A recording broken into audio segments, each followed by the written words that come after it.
আসসালামু আলাইকুম ভাবি। কি রে, তুই এই বাড়িতে আইছস কেন?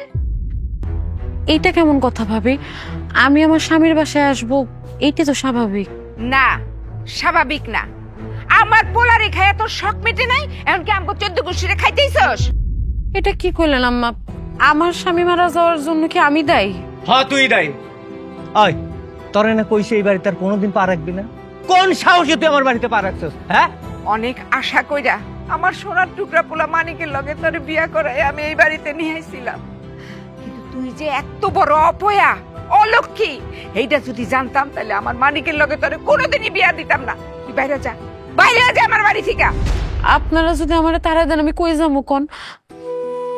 এতদিন মাইয়ারে নিয়ে বাপের বাড়ি ছিলাম দেখে ভাবি সবসময় খারাপ ব্যবহার করতো। এলাকার লোকজন জানা তাই কইতো যে আমি সংসার ছেড়ে আমি বাপের বাড়ি পইরা আছি, কোনো না কোনো সমস্যা আছে। মিষ্টি তো আপনাগরি নাতনি, তাই না? এই বাড়ির সন্তান, ওরে নিয়ে আমি কই যাবো কোন? বিয়ের পর তো একটা মেয়ের জন্য স্বামীর বাড়ি আসল বাড়ি, ঠিকানা। কি নেকামি জানে রে বাবা, স্বামীর বাড়ি আসল বাড়ি। সুস্থ সবল জলজন্ত একটা মানুষরে খায়া ফলাইছস, এখন আবার আইছস স্বামীর বাড়ি দাবি করতে না? আপনি এটা কি কইলেন ভাবি? আমি আমার স্বামীরে খামু কেন? ওই চুপ, একদম চুপ। তোর না কইছে বেঁচে চলে যা। তোর আর তোর মায়ের জন্য এবার তো কোনো জায়গা নাই। ভাইজান আপনাকে যাবি হাত জোর করি, পায়ে পড়ি ভাইজান, আমার আর আমার মেয়েটার যাওয়ার কোনো জায়গা নাই। বিশ্বাস করেন, আপনারা মিষ্টির বাবার বড় ভাই, মিষ্টির চাচা ওর বাপের মতন। আপনি একটু আপনার নিজের মেয়ে মনে করে মিষ্টির একটু বাড়িতে থাকতে দেন, আমার একটু বাড়িতে থাকতে দেন। আমার এতিম মাই আপনি যদি আমাকে বাইর করে দেন আমরা কই যাবো? আমাকে তো যাওয়ার কোনো জায়গা নেই ভাইজান। খবরদার মাসুদ, এই অলক্ষী অপয়ের একটা কথাও তুই শুনবি না। এক্ষুনি ওরে ঘাট ধাক্কা দিয়া এই বাড়ি থেকে বাইর করে দে। ওই বার চাচা চাচা আমার আম্মুকে মাইনো না, চাচা আমার আম্মু ব্যথা হবে। ওই চুপ। ওই তো ভাইজান কি দাঁড়ানো তোকে? যেই দিন থেকে আমার সোনার টুকরা ভাইটারে আমার টাকার মেশিন ওরে খাইছস না, সেই দিন থেকে তোরা দুইজন আমাকে কেউ না। আর কোনোদিন যদি কোনো দাবি নিয়ে এই বাড়িতে আসিস, তুই তোর মা বেটিরে কিন্তু একদম জিন্দা করে হলাম মুখ বাইরে আমার বাড়ি থেকে।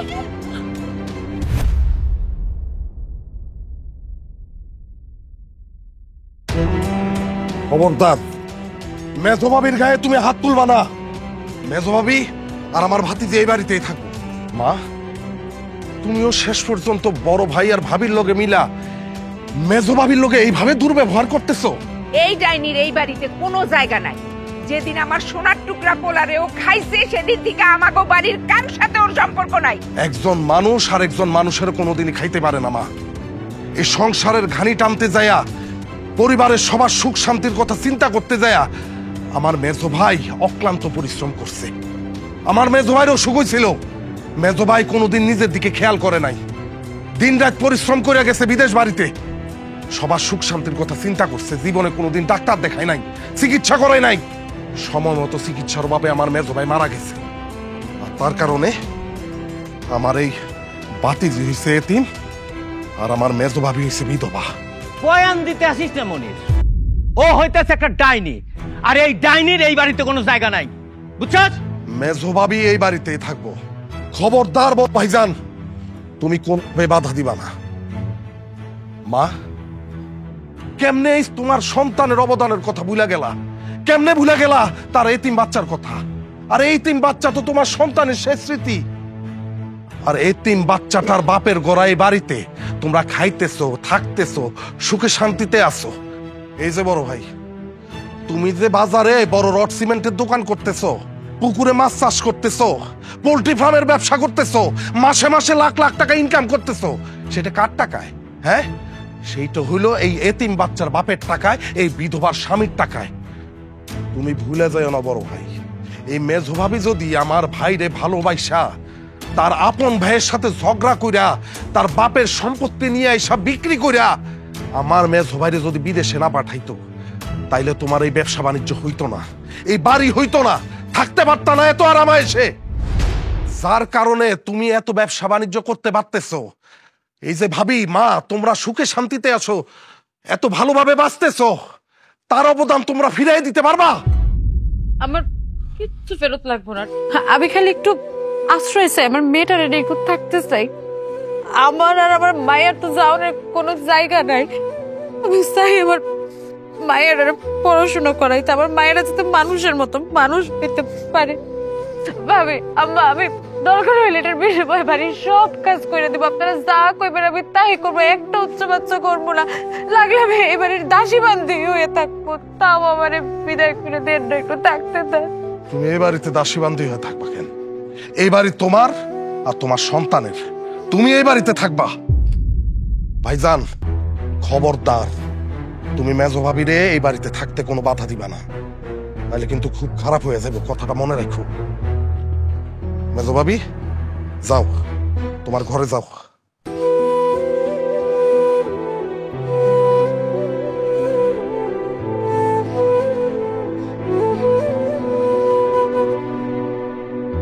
জীবন যেন ঘেরা দিয়ে কাটাতা, কষ্টের ভেলায় ভাসে বিধবার সংসার, কষ্টের ভেলায় ভাসে বিধবার কিরে, এই ঘরের সামনে কি করতেছস? ভাবি আমি আমার ঘরে যাইতেছিলাম। আশ্চর্য! এই ঘর একসময় তোর আসিল, এখন আর নাই। এখন এই ঘর আমগো, বুঝছস? কেন ভাইজান, ভাবির তো খুব সুন্দর একটা ঘর আছে। ভাবির ঘরে থাকুক, আমি আমার ঘরে থাকি। এই বাড়ি ঘর কি তোর কথা মতো চলবো? হ্যাঁ, কে কই থাকবো না থাকবো সেটা তুই কবি। এই ঘরে আমি থাকবো, এই ঘরটা আমার পছন্দ, বুঝছস? আচ্ছা ঠিক আছে ভাবি, তাহলে আমি আপনাদের রুমে যাই। এই খারাপ হয়ে যাস, তুমি দেখতেছস কলিজাটা কত বড়? ও আমার ঘরে যাইতেছে থাকার জন্য। তোর মতো একটা অপয়া অলক্ষীরে আমি জীবনে আমার ঘরে ঢুকতে দিব না। শোন, এই ঘরটাও আমার লাগবো, ওই ঘরটাও আমার লাগবো, বুঝছস? কি হলো? এই শুনস নাই, ওই ঘরটাও লাগবো, এই ঘরটাও লাগবো, দুইটা ঘরই আমগো, বুঝছস? নাম এনতে নাম। আম্মু, আমি এই ঘরেই থাকবো, আমি আর অন্য ঘরে যাব না। তোর কত বড় ভাবি, ও তো বাচ্চা মানুষ, ও বুঝে নাই আসলে কখন কি কইতে হইব। ওকে আমি পরে বুঝাই বলতেছি। তোর মাইয়ারে ভালো কইরা বুঝায় দে, এরম যদি ফটফট করে না, এক করে গলার মধ্যে চাপ দিয়া জবান কিন্তু বন্ধ কইরা দিব। ভাইজান আমরা তাহলে কই থাকবো? ওই রান্নাঘরের পাশে একটা ঘর আছে না ময়লা, ওইটা পরিষ্কার করে ওখানে থাক। ভাইজান আসলে হয়েছে কি, ওই ঘরে থাকতে আমার কোনো অসুবিধা নেই, আমি থাকতে পারবো, কিন্তু আমার মেয়ে মানে মিষ্টি তো থাকতে পারবো না, ওর তো ওই ঘরে থাকতে অনেক কষ্ট হইব। আরে কোন নবাবের বেটি তুই? হ্যাঁ, তো তোর ওই ঘরে থাকতে কষ্ট হইব, ওইখানে থাকলে থাকবি, নাইলে মা বেটি মিলা এইখানে পাটি বিছায় তারপরে রাইতে ঘুমাবি, বুঝছস? না, আমি যাইতেছি। আমু শোন,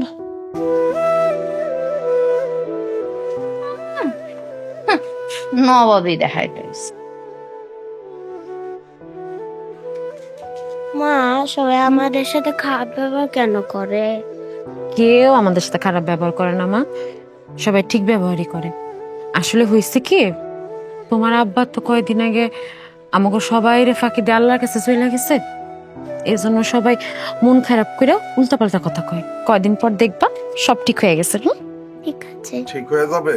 কিচ্ছু ঠিক হইব না, ওরা ইচ্ছা করে তোমার পার্মানেন্টলি এই ঘরে পাঠিয়ে দিচ্ছে। ভাবি আসো, আমার সাথে আসো, তোমার রুম ফিরিয়ে দিতে হইবে। না না মনির ভাই, আমি আর আমার মেয়ে এই ঘরে থাকতে পারবো, আমাদের অন্য কোনো ঘর লাগবো না ভাই। এই ঘর থেকে যদি আমাকে বের করে দেয় আমরা কই যাবো? আমাকে তো যাওয়ার আর কোনো জায়গা নাই ভাই। আমার শেষ আশ্রয়টা তুমি সিনাই নিও না, তোমার কাউরে কোনো কিছু করার দরকার নেই, আল্লাহর দোহাই লাগে তুমি কাউরে কোনো কিছু কইতে যায় না, লক্ষ্মী ভাই আমার। ঠিক আছে ভাবি, তুমি যা ভালো মনে করো।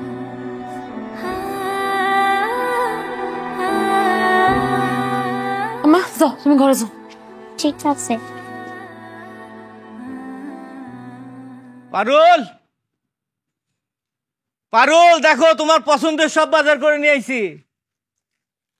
মা, মা, কই গেলা সব? নবাব জাদি ঘরে বসে আরাম আয়েশ করব, আর আমি প্রেশারের রুগী, কোমরের ব্যথায় বাঁচি না। আমি যাইতেছি যে বাসন মাজতে। বাজার আনছস না, যা ওই রান্নাঘরে থুই আয়। আমি বাসন ডি মাজা, উঠান ঝাড়ু দিয়া, ঘর ঝাড়ু দিয়া রান্না দিবনে। তোরা খাইবি সব। আর ওই নবাব জাদি তার মাইয়া লইয়া আমার রান্ধন খাইবো। কি ওর এত বড় সাহস? আমি ওরে দেখতেছি। ওই মামা, ওই আপা, ওই বেরো। ভাইজান আমারে ডাকছেন? না, তোমারে আমি ডাকবো কেন? আমি তো পাড়া প্রতিবেশী মহিলাকে ডাকতেছি। ওই হারামজাদি, ওই তুই থাকতে আমার মা এই কামগুলো কেন করতেছে? আমার মায়ের হাতে এই কামগুলো বাঁচাই দিয়া তুমি যে আশ করতেছো না? ভাইজান বিশ্বাস করেন, আমি আমারে কোনো কাজ করতে কই নাই। আম্মা যা করতেছে নিজের ইচ্ছায় করছে। ওই মা নিজের ইচ্ছায় সবকিছু করতেছে, তুই কি করতেছিলি? হ্যাঁ, ধর দেখি, এলো ধর। এইগুলো এখন মাজবি, মাজা শেষ হলে উঠান ঝাড়ু দিবি। তারপরে বাজার করে আনছি না, ওই বাজারগুলো ভালো করে রান্না করবি। আর একটা কথা মনে রাখিস, তুই আজকের থেকে এই বাড়ির বউ না, কাজের লোক, বুঝছস? জি ভাইজান, আমি সব কাজ করে দিব। আমি এবারে কাজের লোক হয়ে থাকবো, কোনো অসুবিধা নেই। কোনো অসুবিধা নাই না? হারামজাদি, এগুলা কে ধুইব? হ্যাঁ, সব কাজ করবি তুই না? সব কাজের মধ্যে কি এই কাপড় ধোয়া, এই ঘর দর মোছা, এগুলো পড়ো না? এগুলো কি তোর বাপে ইয়ে করবো নাকি আমি করবো? না, ভাবি আমি করবো সব কাজ, আপনার কিছু করার লাগবে না। কাজ শেষ করে আমার লেগে এক কাপ চা বানাই দিবি, বুঝছস? তোমার লেগে চা বানাই দিব মানে? আমার পাউডি যে ময়লা হয়ে গেছে এদিকে পরিষ্কার করে দিব। হন, পানি গরম করে আমার পাউডি কসলায় পরিষ্কার করে দিবি, ঠিক আছে? ও মাসুদ, ও বড় বৌমার যদি পাও ধুয়ে দেয়, তা আমার মাথা ব্যথায়, চোখ ব্যথায়, আমি তো চাইয়া থাকতে পারতাছি না। আমার মাথা কখন টিপা দিব? বাহ বাহ বাহ, চমৎকার। একটা মানুষ সংসারের সমস্ত কাজ করব তো করব, তার উপর এই সংসারের সমস্ত আকাইজা আইলসা স্বার্থপর মানুষগুলার পা ধুয়ে দিতে হইব, হাত পা মাথা টিপা দিতে হইব। তা ভাবি, তোমার কি কেউ মুখে তুলে খাবার দিয়ে দিতে হইব, নাকি নিজে নিজে খাবার খাইতে পারবা? ওই মনির, ওই তুই কিন্তু বেশি বাড়াবাড়ি করতেছস। আমগো প্রত্যেকটা কথার মধ্যে তুই যদি নাক গলাস না, এটা ভালো হইব না। নাক গলাইবো না? এই বিধবা হারামজাদির নাক গলাইছে তো সে নাক তো গলাইবই। বড় ভাবি, মনির ভাই, তুমি আর একটা কথা কইও না। আমি এই বাড়ির সব কাজ করতে পারবো, এটা আমার বাড়ি, আমার সংসার, আমার কাজ করতে কোনো অসুবিধা নাই। আমার কষ্ট বুঝো যে দেখি যে আমার মেয়ের কোনো আশ্রয় নাই, সে খড়কুটার মতো আজকে এইখানে, কালকে সেইখানে ভাইসা বেড়াইতেছে। আমার কাজ করতে কোনো অসুবিধা নাই, আমি সব কাজ করে দিব। তুমি আর ঝামেলা পাকাও না, আর একটা কথা কইও না, আল্লাহর দোহাই লাগে তোমার। ঠিক আছে ভাবি, তুমি যা ইচ্ছে তাই কর, আমি আর কোনো প্রতিবাদ করব না। কি নবাব জাদি খাড়াই রয়েছে কেন? যাও, কাম করতে যাও। পারুল, ঘরে আসো।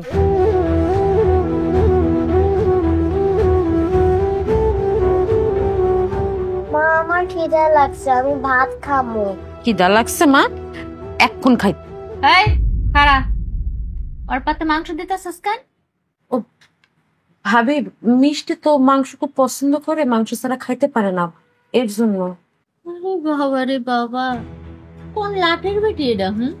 এই তোর যে মাংস খাইতে এত ভাল লাগে, মাংস কি তোর মরা বাপে কিনে এনে দিয়ে গেছে?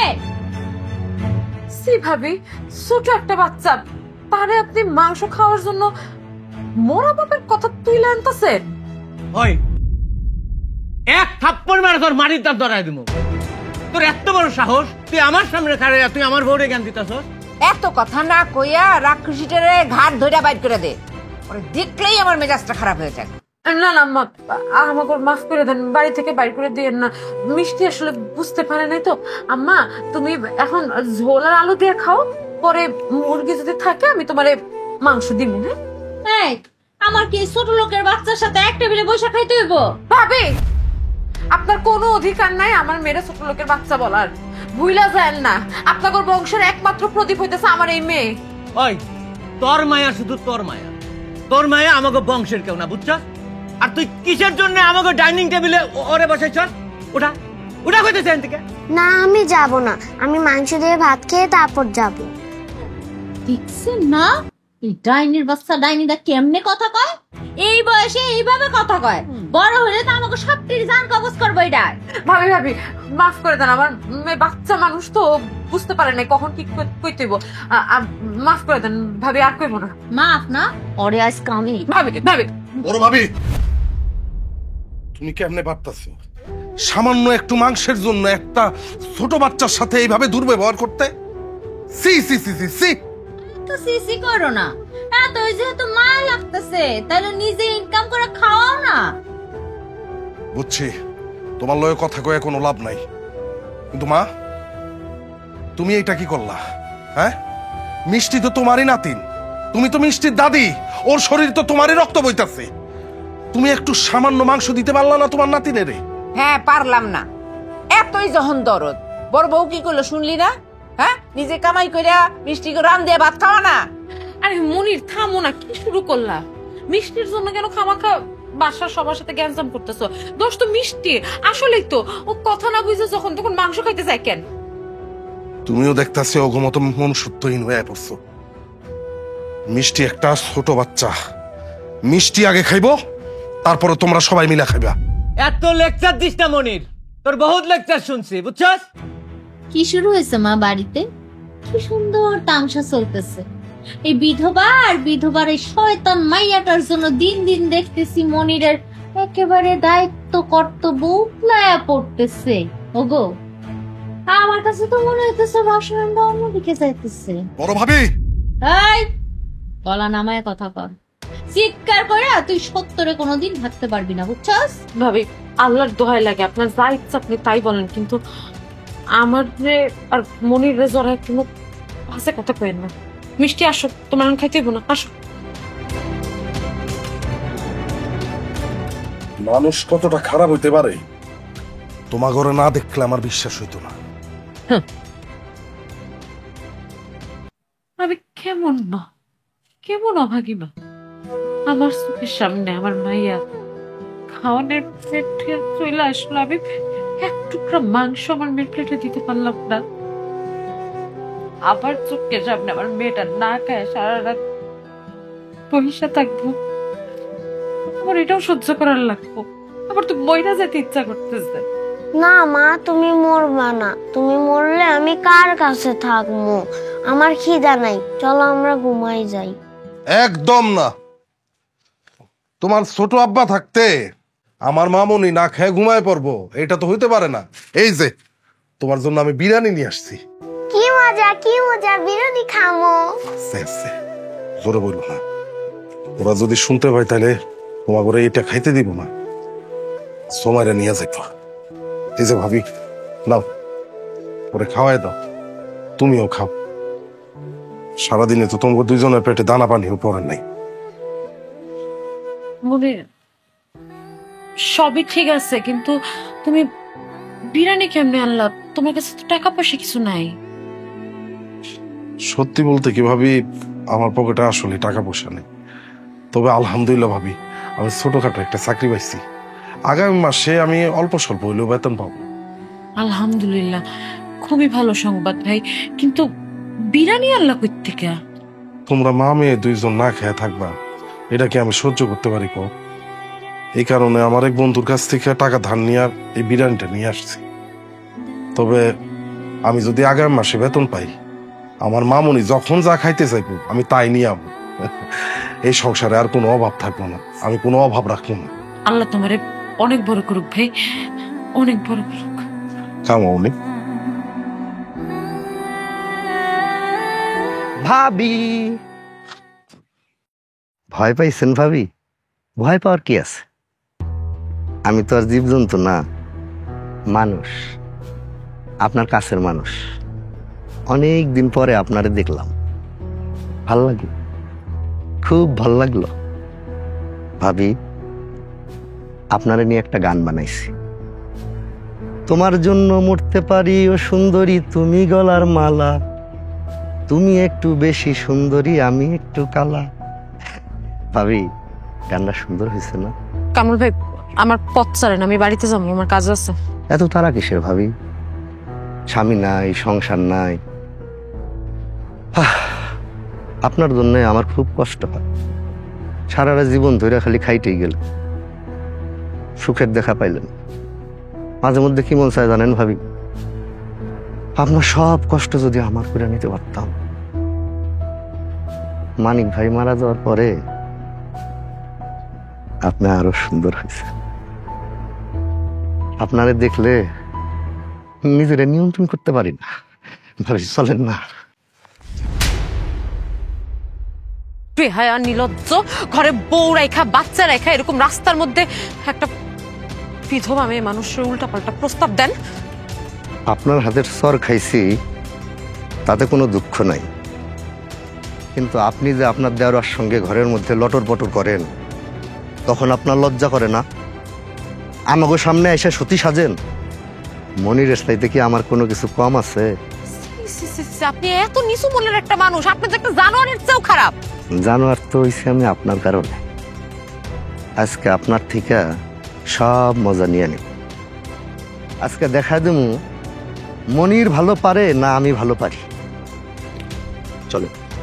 কামরুল ভাই, আমার হাত ছাড়, আমার হাত ছাড়েন কইতেছি। কত বড় সাহস, কত বড় কইলজা তোর! তুই আমার ভাবির দিকে হাত বাড়াইছস।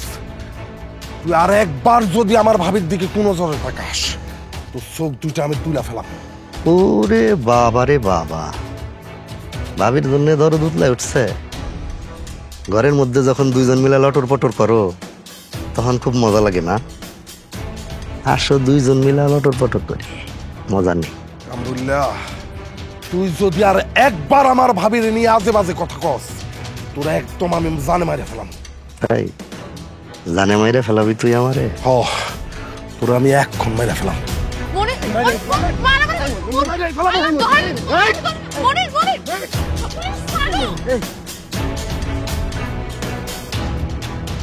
চুপ। একটা বিধবা নারীর জন্য তুই আমার গায়ে হাত তুলছিস, তোরে আমি দেখে নেব মনির। তুই আমারে কি দেখে নেবি? তুই কি মনে করছিস তোরে আমি ছেড়ে দিমু? যা এখন এখান থেকে যা, যা কইতাছি।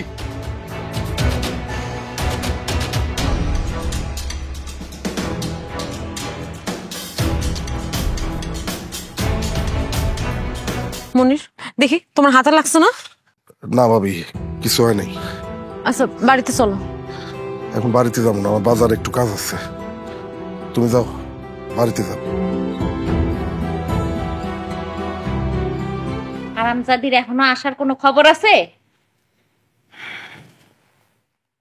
এই যে আইছে নির্লজ্জ বেহায়া মহিলা জানি থাকার, হ্যাঁ? পাড়ায় ফষ্টি নষ্টি কইরা ধরা পইরা এখন বাড়িতে ফিরে আসছো, লজ্জা লাগে না? হ্যাঁ, তোমার জন্য তো পাড়ায় মুখ দেখানোর উপায় নাই। সিসি, আম্মা আপনি এগুলো কি আজে বাজে কথা বলতেছেন? আমার বিশ্বাস করেন, কারোর সাথে আমার কোনো ধরনের সম্পর্ক নেই। আরামজাদি, কাম কইরা আবার মিথ্যা কথা কইতে তোর লজ্জা লাগতেছে না? হ্যাঁ, তুই যে কামরুলের লগে ঢলাঢলি করছস, নাইম নিজের চোখে দেখা বাড়ির উপরে এসে কইয়া গেছে। পাড়ার মানুষ তো মুখ ভইরা কইতেছে মানিকের বিধবা বউ বাইরে পোলাগুলোকে ফষ্টি নষ্টি করে আর ঘরের দেবরের লগে ফষ্টি নষ্টি করেছি। এরকম জীবন না রাখা তুই গলায় ধরতে পারিস না? ও গলায় বড় বৌমা, তুমি যে কি কও? ও লজ্জা শরম আছে যে গলায় দিব? আম্মা, আমি জানি আপনারা আমার কথা কেউ বিশ্বাস করবেন না। আমার কথা বিশ্বাস না করে আমার চরিত্র নিয়ে এরকম আজে বাজে কথা কইতেছেন। আমার মেয়েটার কসম আম্মা, আমার মেয়ের কসম নিয়ে তুমি মিথ্যা কথা কমু না। বিশ্বাস করেন আম্মা, আমার চরিত্রে কোনো সমস্যা নাই, আমার কারোর সাথে কোনো ধরনের কোনো বাজে সম্পর্ক নাই। আজকে রাস্তায় কামরুল আমার হাত ধরছিল, খুব প্রস্তাব দিতেছিল, এইটা দেখা মনির আইসা ওরে মারছে। এখানে আমার কোনো দোষ নাই। ভাবি, আপনার যদি আমার কথা বিশ্বাস না হয়, মনির আসুক, মনিরে জিজ্ঞেস করে দেখেন। এই মনির রে কি জিগাই পড়ে? মনির তারেক নষ্ট, তোর লগে বদমাইশি করে, ও কি তোর বিপক্ষে কইব? হ্যাঁ, ও তো তখন দুইজনের সম্পর্ক জোড়াতালি দিয়ে হাসামিসা বানাইয়া মিথ্যা সাক্ষী দিব। আরে সেরি, তুই একটাবার চিন্তা করলি না তোর বড় ভাসুর যে বাজারে একটা ব্যবসা করে? হ্যাঁ, এখন আমার স্বামী কি হইব মা? হে তো বাজারে আর ব্যবসা করতে পারবো না। বাজারের লোকজন বাড়িতে আইয়া মুখ ভইরা জিজ্ঞেস করতেছে তোর পীড়িতের কাহিনী। আমার নিজের উপরে ঘৃণা লাগতেছে বড় বৌমা। মুনিরের মতো একটা ছেলেরে আমি পেটে ধরছিলাম, ইচ্ছা করতেছে মুনির রে আর অরে ছয় মাইরা ফেলাই। আম্মা আমি জানি আপনারা কেউ আমার কথা বিশ্বাস করতেছেন না, কিন্তু আমি শেষবারের মতো কইতেছি আম্মা, আমার চরিত্রে আসলে কোনো সমস্যা নেই, আমার কারোর সাথে কোনো ধরনের সম্পর্ক নেই ভাবি। শোনো বৌমা, মাসুদ আইলে সব খুইলা করবা, ওর ফষ্টিনষ্টির কথা সবকিছু কইবা, বুঝছো? ওর একটা ভিত কইরাই সারমত। আপনি কোনো চিন্তা করেন না, আপনার বড় পোলা আসুক, আজকে হারামজিদের একটা বিহিত করতেই হইব, নষ্ট মাইয়া লোক জানবো না। মা তুমি কান্না করছো? তুমি কান্না করো না মা, তুমি কান্না করলে আমার খুব কষ্ট হয়, আর সবাই তোমার সাথে খারাপ ব্যবহার করে। না আমি কাঁদতেছি না রে মা, তোমার আব্বার কথাটা খুব মনে পড়তেছে আজকে। তোমার আব্বা যদি থাকতো তাহলে আমাকে এত কষ্ট হইতো না, তোমারে না খায় থাকতে হইতো না, তোমার যেসব পছন্দের খাবার সেগুলো আয়না তোমার বাপ ঘরটা ভর্তি করে ফেলতো, খাবার নষ্ট হইতো তাও তার মেরে না খাওয়াই রাখতো না, আবার নামে মানুষ যা তা বলতে পারতো না, আবার এরকম অপবাদ দিতে পারতো না, আমরা অনেক শান্তিতে থাকতো। মা তুমি কান্না করো না মা, আমি আল্লাহর কাছে বলি আল্লাহ যেন তোমার সব কষ্ট দূর করে দেয়। আমি বুঝবার পারতেছি না হঠাৎ করে মনিরের মানিকের বউ পোলাপানের প্রতি এত দয়া উঠলো কি করে? অগোছালায় তো এলাকার লোকজনের সামনে মুখে দেখাতে পারতেছি না। না বোঝার কি আছে, সব কিছু হইলো সম্পত্তি পাওয়ার আশায় করতেছে, নিজে তো এই সম্পত্তির ভাগ পাইবই, আবার মানিকের ভাগে যা আছে সেগুলোও নিজের নামে করব। ও বৌমা তুমি কি কইতেছো? মনির তো নিজেরটা পাইবই, মানিকেরটা কেমনে পাইবো? আরে আম্মা কেমনে নিব বুঝেন না, ওই বিধবারে বিয়া কইরা তারপরে নিব। হায় আল্লাহ, এটা কি কইলা বৌমা? আমি আমার অবিবাহিত পোলারে ওই বিধবার লগে বিয়া করামু না কিছুতেই। তুমি কইলে আর হ্যাঁ মানে নিল, তাই না? কবে জানি শুনবা হ্যাঁ সে কইবো গোপনে গোপনে তারা আগেই বিয়ে করে নিছে, বুঝছো? আরে তুমি কি কও, ভাবভঙ্গি দেখে আমার তো মনে হইতেছে যে বিয়ে অলরেডি হয়ে গেছে, কিন্তু আমরা এখনো জানি ও রাইট পিড়াতে যা করে ও বাস্তা করলে এটা তো মুখেই আনা যায় না। সেই দিন আবার দেখলাম মামাইয়ার জন্য বিরিয়ানি নিয়ে এসে একটা রসায় রসায় খাওয়াইতেছে, যত সব ঢং। আল্লাহ রে আল্লাহ, এই মাইয়া তো আমার মেজো পোলারে জাদুটনা কইরা বিয়া করছিল, এখন আবার আমার ছোট পোলারে জাদুটনা করতে চাইতাছে। ও মাসুদ, মাসুদ রে তুই একটা কিছু কর। মা আমার তো কিছু একটা করণই লাগবো, হ্যাঁ তাই আমি কই কি এই বিপদ থেকে বাঁচানোর জন্য মনির আগে বিয়া দিতে হইব, কি কও? আল্লাহ, কার সাথে? ওই বিধবার সাথে? তুমি কি পাগল হয়ে গেছো? ওই বিধবার লোকে কেন বিয়ার কথা কমো? আমি বিয়ের কথা কইতেছি পারুলের চাচাতো বোন খাদিজার লগে। আর মা খাদিজার লগে যদি একবার বিয়ে হয় তাহলে দেখবা খাদিজা মনিরে এমন টাইট দিব যে মানিকের বউরে মনে করারই সময় পাবো না, কি কও? একদম। শুনেন মা, আমরা দুই বোন মিললাম ওই বিধবারে এমন শেষা শেষমু সেই বাড়ির থেকে পলাইয়া যাইয়া একেবারে জান ছাড়া করবো, বুঝছেন? এইটা বৌমা তুমি একদম আমার মনের কথা কইছো, এক দিলে দুই পাখি মারণ যাইব। তাইলে মা আমরা পারুলের চাচা চাচির সাথে কথা কইয়া বিয়ের কথাটা পাকা করি, কি কও? আরে না, চাচা চাচির লগে একবারে কথা কওয়ার দরকার নেই, আগে মনিরের লগে কথা কও, হ্যাঁ মতামত জানো, চাচা চাচির বিষয়টা আমি নিজে দেখতেছি। মনিরের আবার কিসের মতামত? কালকা আমরা তিনজন বসমু, বুঝছস? বৈশা আমাগো ফাইনাল ডিসিশন জানামু যে এই মাইয়ারই তোর বিয়া করতে হইব, ব্যাস বিয়া হইব। কালকাই হ্যাগো লগে বহনের একটা ব্যবস্থা করো, কালকাই আমরা বিয়াটা ঠিক করে ফেলবো, কি কস? হ্যাঁ মা। আচ্ছা। অসম্ভব ভাইজান, আমি কোনোভাবেই তোমার বোকা হাদারাম শালীরে বিয়ে করতে পারবো না। তা করবা কে? বিয়ে করে বউ ঘরে আনলে তো তুমি ওই মানিকের বউয়ের লগে ফষ্টি নষ্টি করতে পারবা না, তাই না? কি মনে করছো তুমি আমরা কিছু বুঝি না? আমরা করলাম সব বুঝি। ভাইজান, তুমি হুঁশে আছো? তুমি সব সময় আমার লগে মেজো ভাবিরে মিলাইয়া নানা আজে বাজে কথা বলো। তোমার কি বিবেক নাই? একবার চিন্তা করে দেখছো এই সংসারের উন্নতি কে করছে? আমার মেজো ভাই করছে। আমার মেজো ভাই বিদেশ বাড়িতে যায় হাড় ভাঙা পরিশ্রম কইরা টাকা ইনকাম কইরা এই বাড়ির উন্নতি করছে।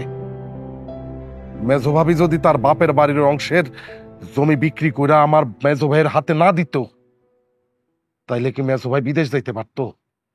সংসারের এত উন্নতি হইতো, বাড়ি হইতো, তোমার ব্যবসা বাণিজ্য হইতো, আমরা কি সবাই আরামে এসে থাকতে পারতাম?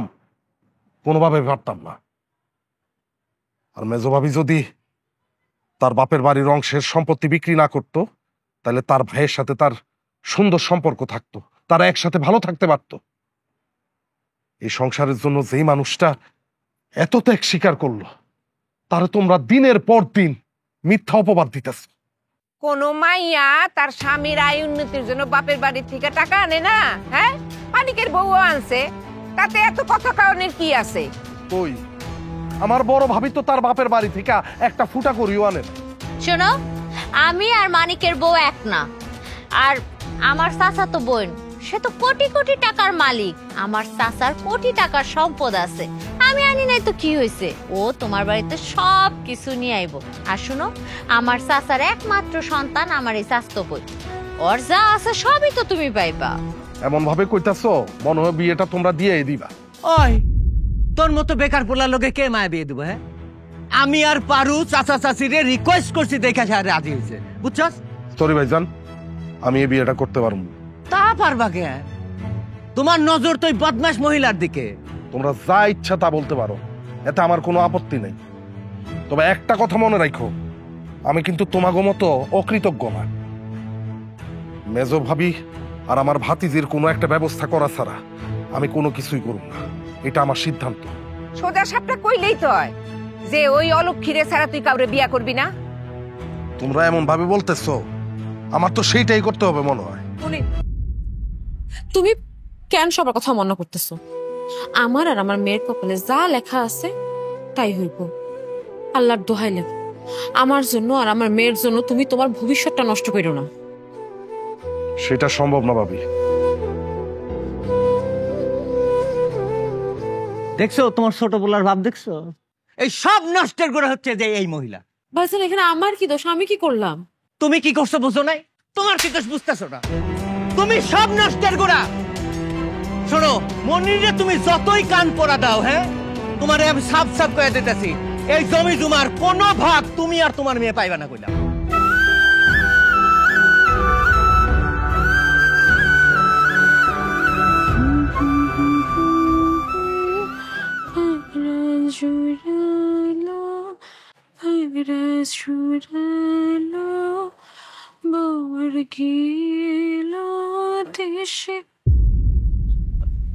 ভাইজান, আপনি আমার ঘরে এত রাতে?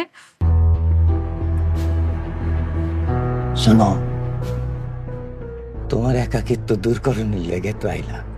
সিসি ভাইজান, আপনি এগুলো কি কইতেছেন? আমি আপনার ছোট ভাইয়ের বউ, আপনার বোনের মতো, এগুলো কি কইতেছেন? তুই বুঝবো না কেন? বোনের মতো বোন তো আর না। আমার স্ত্রী পথ মেজাজি, পাশে একটা মহিলা, লোভী, ওর সাথে সংসার তো আমি তাই ঠেকা করতেছি, বুঝো না কেন? আর আমি অনেকদিন ধরে মনে মনে তোমাদের অনেক ভালোবাসি, বিশ্বাস করো। আপনি এগুলো কি কইতেছেন ভাইজান? ভাবি এগুলো শুনলে মন খারাপ করবে, এগুলো কোনো পাপ। আর ভাবি আপনার স্ত্রী। রাখো তোমার স্ত্রী, যে স্ত্রীর কাছে গেলে মনের মধ্যে শান্তি লাগে না, সেরকম স্ত্রী হলে তুমি ভাইজান সারেন, ভাইজান আমি আপনার ছোট বড়ের মধ্যে সারেন। ছাড়বো মানে? ছাড়ার জন্য তো আসিরাই, বুঝো না কেন? খুব খারাপ কাজ করলি কইলাম। আমি এখন এমন কাজ করবো যে তোর আত্মহত্যা করা ছাড়া কোনো উপায় থাকবে না। দেখ মা, আমারে বাঁচাও, বাঁচাও মা, দেখো তুমি মামু কি করতেছে? ভাইজান ভাইজান তুমি তুমি এত রাইতে মেজো ভাবির ঘরে? ভাই বিশ্বাস কর, আমি পানি খাওয়ার জন্য ঘর থেকে এই দিক দিয়ে যাইতেছি, হঠাৎ মনু বারান্দার বাইরে আমাকে ভাই একটু আসবে বলে আমার হাতটা ধরে ঘরের মধ্যে টেনে আনলো। আনার পরে যে কি কথা কইলো ভাই, বিশ্বাস করো পারবো আমি এই কথা আমি কখনোই করতে পারবো না। আমি তোমার কথা বিশ্বাস করি না। মনির, কি কইলি তুই? হায় আল্লাহ, তুই মায়ের পেটের ভাইরে এই দুশ্চরিত্র মহিলার জন্য অবিশ্বাস করতেছস? ভাবি দুশ্চরিত্রা না। এই হারামজাদি চরিত্রহীন না, তাহলে কে চরিত্রহীন? আমার স্বামী। হ্যাঁ, তোর কত বড় কলিজা, তুই আমার স্বামীর দিকে চোখ দিছস? শুনেন আম্মা, এরকম খারাপ মেয়ে লোক যদি এই বাড়িতে থাকে, তাহলে আমি আমার স্বামীরে নিয়ে এই বাড়িতে থাকবো না। পারু ঠিকই কইছে, এরকম বদচরিত্রের মহিলার সাথে আমরা এক বাড়িতে থাকবো না। মাসুদ, তোরা যাবি কেন? তোরা যাবি কেন? গেলে এই দুশ্চরিত্রা মহিলা যাবে। এই খবরদার! ভাইজান, ভাবির গায়ে হাত দিবা না। যাইতে হইলে তোমরা যাইবা, মেজো ভাবি এই বাড়ি থেকে যাবো না। ও, আমরা চলে যাবো আর তুমি এই বদচরিত্রের মহিলারে বিয়ে করে একা একা সারা বাড়ি মিলা সংসার করবা, তাই না? হ, অবশ্যই করুন। প্রয়োজন হলে আগামীকালই বিয়ে করুন। বাহ বাহ, কি চমৎকার কথা আম্মা। মানে যেই কথাগুলো এতদিন মনে মনে ছিল, এখন মুখ ফসকা বের হয়ে গেছে। খুব ভালো কথা। কিন্তু তুই আমার কলিজায় হাত দিছস।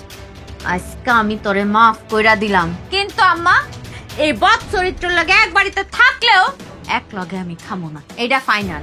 তোমার এক লগে খাওয়া লাগবো না, আমরা স্বামী স্ত্রী আলাদা খামু। কি ব্যাপার, দাঁড়াইছো কেন? ভাইজান, তোমারে কইতাছি এই ঘর থেকে তুমি বাইরে হয়ে যাও। মা, তুমি তোমার পোলারে নিয়ে এই ঘর থেকে বাইরে হয়ে যাও। ওই তুই কোনো বিচার করবি না? কোনো বিচার হইব না। বাইরে হও তুমি। মা চলো। না মা, তোমার ছোট বোলাই কিন্তু অতিরিক্ত বাড়াবাড়ি করতেছে। আর সারাদিন রাত দিন আছে কই? হ্যাঁ, এলাকার লোকজন যে যাতা বলতেছে, এটা কি হইব? কি আর হইব, মানি যা ছিল সব তো গেছে। আচ্ছা, এই বান্দির বাচ্চা যে কই যায় মরছে, বাড়ির কাজগুলো কে করব? ওই যে নবাব নন্দিনিয়া। ওই খারা, কই গেছিলি তোরা দুইজন সারাদিন? হ্যাঁ, এত বেলা হয়ে গেল, আসিলি কই? ভাইজান, আমরা দুইজন বিয়ে করছি। মনির, তুই এটা কি কইলি? তুই এই অপয়াটারে বিয়ে করে নিয়েছস? আল্লাহ রে, কি হইব গো, আমার জানে সর্বনাশ হয়ে গেল।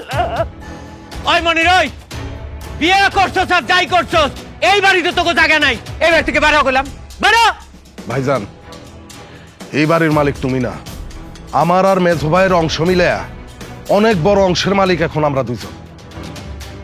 তোমার যা ব্যবসা বাণিজ্য সব মেজো ভাইয়ের টাকায়, মায়ের নামে করা।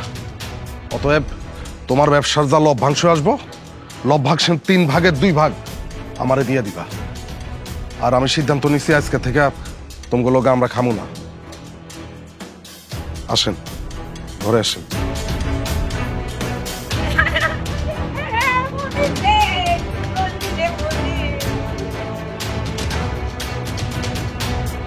কি আমি এতদিন যা যা বলছি সেগুলো মিলছে? মিলছে তো, কিন্তু এখন কি করো? কি আর কর, সব সম্পত্তি তো মার নামে। মারে ফুসলায় ফাসলায় সম্পত্তি সব নিজেকে করতে হইব। কিন্তু শুনো, মা জানবো যে সম্পত্তি তোমার নামে করতেছ, কিন্তু তোমার নাম সম্পত্তি সব আমার নামে হইব, নাইলে পরে আবার এই সব সম্পত্তি নিয়ে টানা হেসরা হইব, বুঝছো না? শোনো জানপাখি, তোমারে আমার জমি জমা লিখে দিলে আমার কোনো আপত্তি নাই, বুঝছো? সেটা আমি জানি। শোনো না, আম্মা যে হারছে কান্না শুরু করছে, কান্নার জন্য তো একটা কান্দের দরকার। চলো কাঁদতে আগাইতে। চল।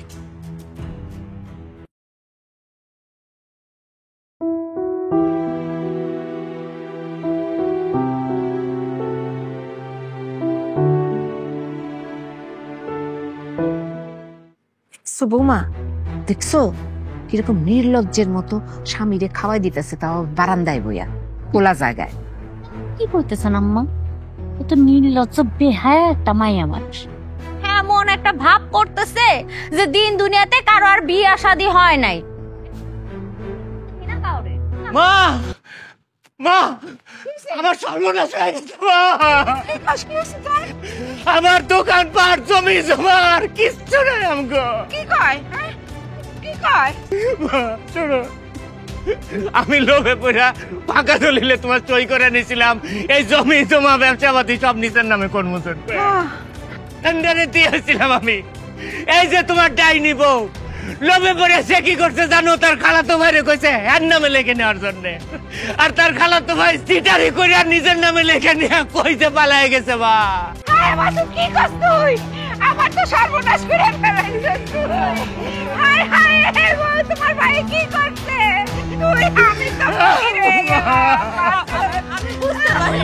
বুঝতে পারি নাই এই ডাইনির জন্য আজকে আমাকে এই অবস্থা। ভাইয়া বাড়ি থেকে বাইর করে দে, সর্বনাশ করছে। তুই এত বড় ক্ষতি করতে পারলি পারুন? মাসুদ মাসুদ কে এলো তোর? ইয়ালা ভাইজান, আল্লাহ মাসুদ কি হয়েছে বাবা? ও বাবা এরকম করিস কেন? আম্মা আম্মা আপনার পোলা এরকম করতেছে কেন? বাবা তুমি এরকম করতেছো কেন? আমার লগে কথা কও। মনে নেই কেন? মনে নেই কেন? ও মাসুদ বাজান বাজান কি হয়েছে? মুখ দেবে না বাইরে নাচে গো। মা আমি প্যারালাইসিসে পড়ে আছি। আমার ব্যবসা বাণিজ্য জায়গা জমি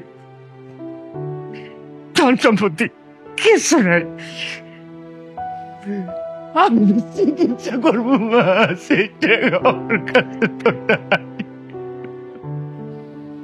এখন আমার বিনা চিকিৎসায় ধুকে ধুকে মরতে হইব, তাই না মা?